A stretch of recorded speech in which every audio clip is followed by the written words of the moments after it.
Tell me a story, Grandpa. Okay, I'll tell you an amazing story about how Santa Claus came to be. What? You mean Santa wasn't always Santa? Oh no, he was once a normal man like me before. I'll take it from here, Gramps. Who are you? Okay, Billy, get ready for the Christmas story of the century. I'm not Billy. Silence! Just sit back and listen to the origin story of the man we know now as Santa. Merry Christmas and happy holidays, everyone. I hope you're enjoying the festive season with some ugly sweaters, hot cocoa, and of course, how can you celebrate the holidays without a nice festive movie? And the one I'm talking about today has to be one of the best modern Christmas movies I've seen in a very long time. It's one about friendship, mending relationships, and finding your place in life where you least expect it. And of course, about the jolly man in red, but I'm getting ahead of myself. Klaus is a 2019 animated Christmas adventure comedy on Netflix, and it tells a new and fun origin story to Santa Claus. But the story doesn't start with Saint Nick. It actually doesn't even follow Santa's story. What? How can you have a story about Santa if you don't follow his story? Oh, my silly bald-looking pal. If you just shut your big yapper and listen, you'll find out. Anyway, like I was saying, we don't start the story off with the jolly man making toys to bring joy to children. Instead, we start the story with a letter and a loser. The story follows a young postman named Jesper at the Royal Postal Service Academy. Jesper isn't your typical postman who's friendly to the elderly and enemy number one to dogs. No, he's a lazy, spoiled brat who is very aware of his privileges and knows how to take advantage of his father, who has tried time and time again to get him to grow up and start taking on some responsibility. Side note, I thought his name was Jasper for the first half of the film until I started reading the subtitles. Weird, right, Billy? I told you that's not my name. That's besides the point. Jesper's dad, Mustache Man, has had it with his laziness, and without any options left, he gives him an ultimatum. If Jesper wants to live the easy and carefree life, he will first have to put together a functional postal service in the small northern island of Smeerensburg. Jesper protests and reminds his dad how awful he is at literally everything, but fortunately for the plot, Jesper's father doesn't waver and says, You have 1 year to collect 6,000 letters. If you succeed, you can come home to your lavish life and spend the rest of your days relaxing. If you fail, you can call Smeerensburg your new home. And so, after a lot of hilarious complaining and crying, Jesper is sent off. He rides on a one-horse carriage all the way to the coast where he meets Mogans, a boat captain that sets sail taking people to and from Smeerensburg. He's a fun personality with tons of charm and quip off the top of his head, and he's voiced by Norm Macdonald? Oh, no wonder he was so funny. Rest in peace, you hilarious angel. In the arms of an angel, fly away. They make it to town and hardly see anyone except a few creepy children. They find a bell and Mogans is like, hey, go ring it. You know, there's gonna be a big celebration after. Jesper, the ignorant idiot, does so, and an all-out brawl breaks out in town between the Crumbs, the black-haired emo side of town with their leader, an old woman, Tammy Crumb, voiced by Joan Cusack, love her, and the other side of town, the, dude, I'm totally blanking on their names here. The Gingers! They're ginger, and their leader, Askell, is voiced by Will Sasso. Apparently, these people have had a rivalry spanning all the way back to the Stone Ages, fighting for centuries. Sounds like modern politics to me. Jesper lets them know that he's their new postman, but the town doesn't care. No one sends letters. They've had several postmen before, and they all failed. And from the looks of Jesper, they're not expecting anything different. Jesper's like, I'm sending them letters. But the leaders of the Crumbs and Gingers are like, nuh-uh. So Jesper goes around town trying to get people to pay for postage, but because of the hostility in town, everyone is more worried about beating the snot out of each other. Days pass and no luck. He's running out of time and running out of motivation.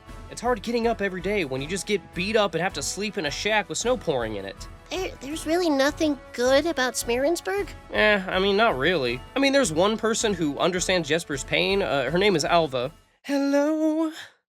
Is it me you're looking for? I can see it in your eye. What was that? Continue? Anyway, Alva, voiced by Rashida Jones, is also stuck in Smearensburg. She wanted to be a teacher, but because of the feud in town, it made it impossible. So now she's a fish merchant and slowly saves money to get out of there. She could live with me. What?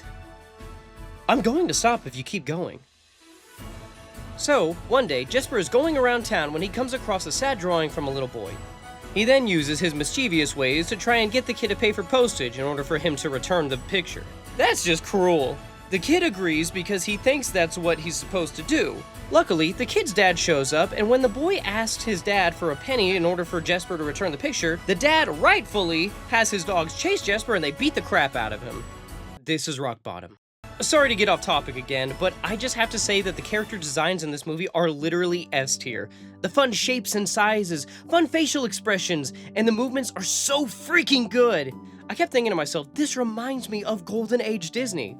Next thing I know, I find out this movie was made by Sergio Pablos, the man who worked on movies like Tarzan, Treasure Planet, and Hercules as a character designer. I really see it when I look at Jesper and I think about how much he looks like Dr. Delbert Doppler from Treasure Planet. Watch it if you haven't already. Back to the story. As Jesper wallows in self-pity, he finds on a map one home he hasn't talked to yet. The home of an old woodsman that isn't a crumb nor ginger. Without any options left, he gives it a shot. The journey's long, treacherous, and overall a tad creepy. When he arrives, he can't find the woodsman, but instead finds a bunch of toys. He doesn't think much about him because he's too busy crapping himself from the side of this absolute behemoth of a man walking around with an axe and other sharp objects to inflict pain. Jesper dips, but leaves the drawing I mentioned earlier. The woodsman looks at it and fixates on the frown drawn on the child. Back in town, Jesper is packing up trying to get the hell out of Dodge. That's when the woodsman shows up, and instead of peeling Jesper's face off, he wants him to deliver a package to the little boy who made that drawing. Jesper reluctantly agrees, mostly out of fear. They sneak onto the property, scare the guard dogs, and the woodsman launches Jesper through the chimney to drop off the toy. Easy peasy. Or, it was until the dad showed up with a giant musket ready to pop a cap in some ass. Jesper is ready to run out of there, but the woodsman stays. He sees the joy the little boy experiences playing with his new toy. Like, it was the first time something ever gave him a sense of wonder in this world. And you can see this peace, this fulfillment from the woodsman. That's when Jesper gets an idea. He'll have the kids write letters to the woodsman. The woodsman will then in turn make toys to ship him back. It all works together so Jesper can make his quota and get the heck out of Smearensburg. It's genius. He pitches the idea to the woodsman, actually named Klaus. You see what the movie's doing here, huh? You know, it's clever. But Klaus wants nothing to do with it, because he doesn't trust Jesper. So he asks what's in it for Jesper, because prior, Jesper said that there is no selfless act. People only do good things because they're in it for something. But Jesper doesn't buckle and says he wants to do it to bring joy to children, even though he's lying. Klaus is about to brush him off when he feels the wind change. And we get a glimpse at a spirit telling Klaus to trust Jesper and bring joy to the kids of Smearensburg. It's a beautifully animated sequence, and the sound design and music are so good. They agree that Jesper will have the kids send letters to Klaus, and Klaus will deliver presents. It would have been a touching moment if Jesper wasn't a lying snake. Shame! Shame on you, Dr. Delbert Doppler! Before I move on, I also want to point out this little detail. When we meet Klaus, he isn't in a red coat. Instead, he's in this big green one, calling back to the first images ever created of Saint Nick. Dressed in green, representing nature's life and renewal in winter. The only reason Santa ever started dressing in red was because Coca-Cola used him for their marketing, and a red suit went a lot better with their logo. Sorry, I just love details like that. But back to the review. A montage begins of Jesper and Klaus delivering presents, and we see where the iconic traits from Santa come from. Like how he comes down the chimney because that's the only way Jesper can break in, or how Santa likes cookies because Jesper likes cookies. And knows whether you're naughty or nice because Jesper sees how the kids behave in town and doesn't give toys to kids that are rude to him. To be honest, I wasn't sure how I felt about this detail, but the more and more I think about it, I really enjoy it. I think it's fun how Jesper is doing these things, but giving Klaus the credit to make him seem magical.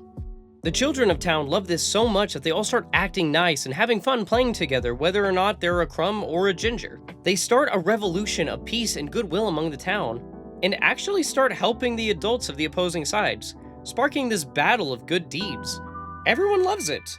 Except the leaders of the two clans who want to go back to how things were because of tradition. So they work together and start devising a devious plot in order to stop Jesper and Klaus.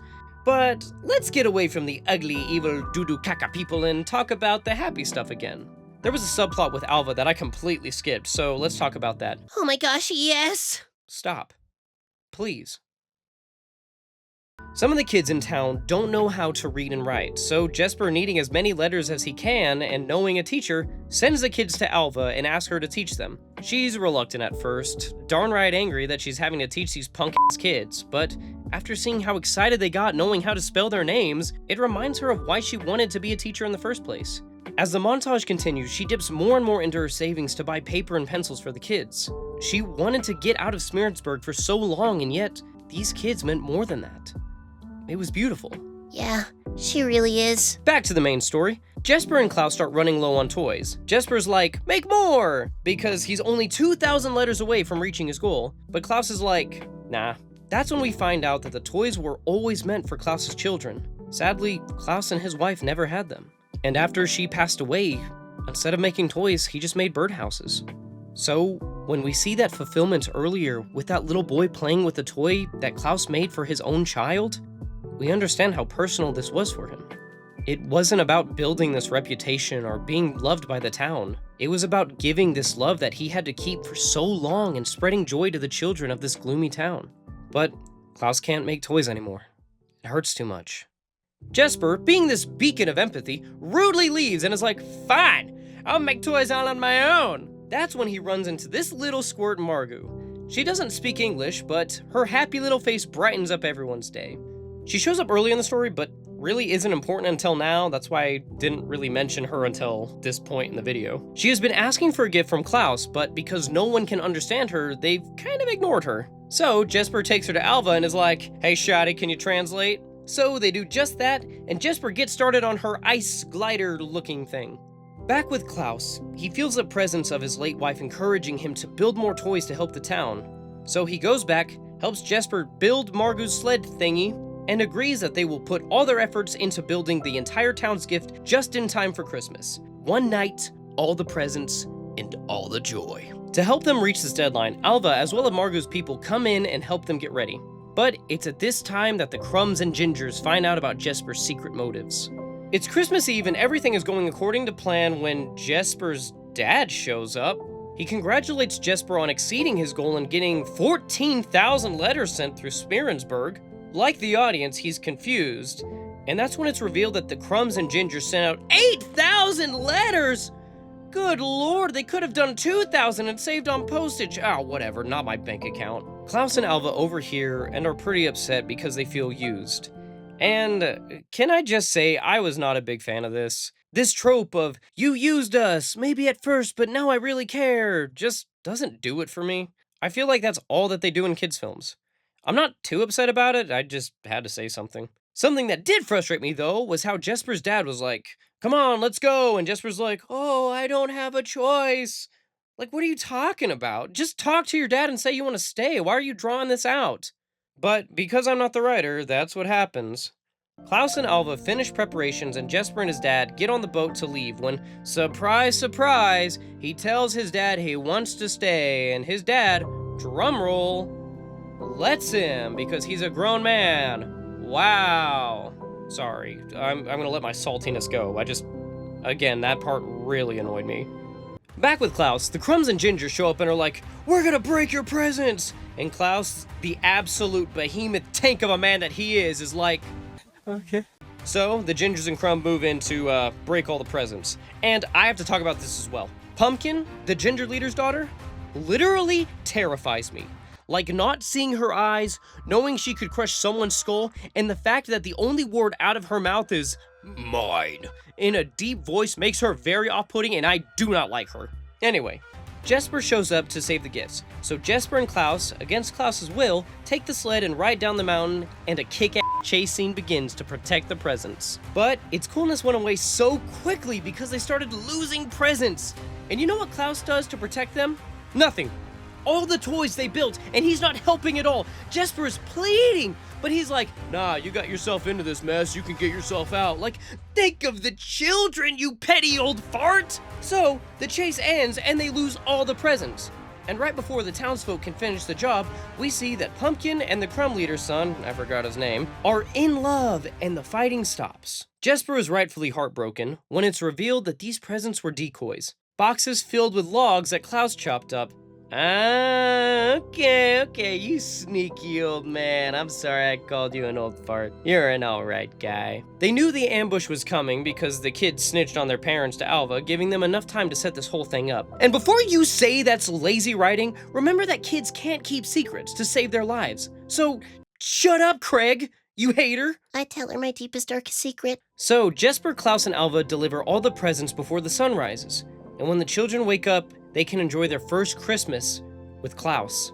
And they all lived happily ever... Wait, the movie's still going. What are you talking about? Huh. Oh, it is. Aw. We see the town continue to grow and be a better place. Pumpkin and What's-His-Face get married. Ew. And the postal service grows. Heck yeah! And Klaus gets older and slower and doesn't have as much energy. Don't do this to me. He feels the spirit of his wife telling him to come home. Stop! Ooh, Klaus, no, Klaus. I love you, man. No. So Klaus moves on to the next life. I cried. It's sad, and what makes it sadder is Jesper looking all over for him, even asking a grown-up Margot if she's seen him. She hasn't, and no one else knows where he could be. And that's when Jesper knows he's gone.